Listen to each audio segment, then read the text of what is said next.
I feel like we've overemphasized leadership at the expense of ministry.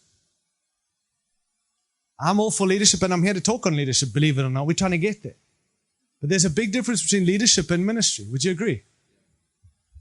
Leadership is about getting people to a place. I think ministry is about getting people healed, whole.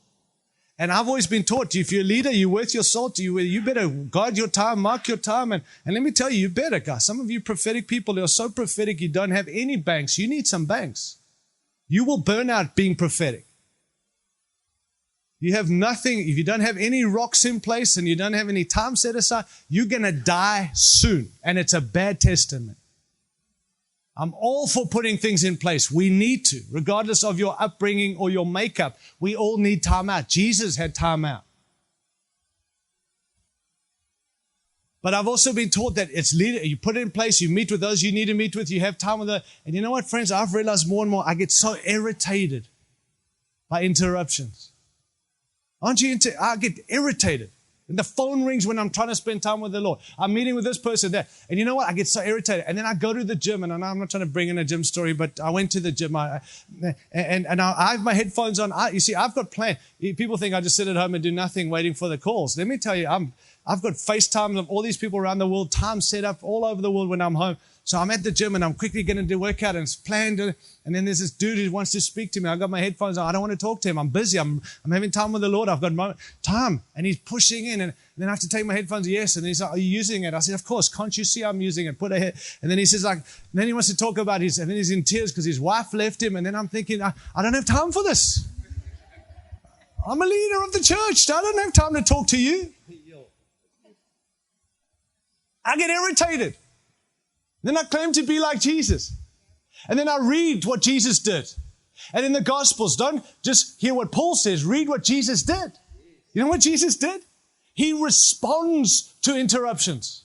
Most of what he's preached came out of an interruption. The stuff we talk about and preach about came out of someone asking him, what must it be to love my neighbor? Who's my neighbor? That was an interruption to his teaching. And then he talks about this great Samaritan story, and we all preach around it. It was all out of interruptions. John 3, what does it mean to be born again? How can I be born again? All this truth. Wasn't he arrived there and had this? He didn't have, I'm going to heal 10 people, 10 lepers this morning. I'm going to heal this. He didn't have a plan that he's going to just go by, and if people get in the way, don't worry. Why? Because he cared about people.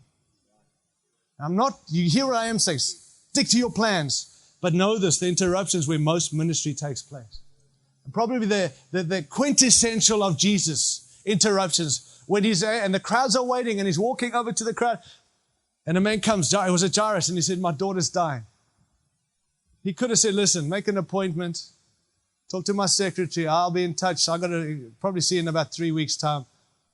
What did Jesus say? See, the leader would have said, well, there's a crowd I've got to go to attend to. A ministry who cares about people says, I'm coming. So now he doesn't just get interrupted from the crowd. He's heading for Jairus' house, right? Yes. And what happens? He gets interrupted again. Now there's an interruption to an interruption. And it's the woman with the issue of blood. And he walks past her, and Jesus gets touched by this lady. And it wasn't bumped, touched, intentional. And he stops and he said, who touched me? Who interrupted me?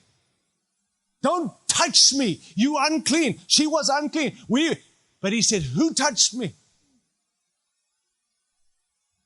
Who interrupted me on my interruption to another interruption when I should be a leader over there with the crowd? He stops. He heals him. And he goes and heals this other guy, the baby. Are you there, friend? Yes. I read that, I'm offended because I get mad at interruption. But I also want to say in leadership, we better understand that a lot of what God's called us to will happen in the interruptions or the unplanned moments. And maybe at times, the planned moments, nothing will happen. It's not a season to hold back.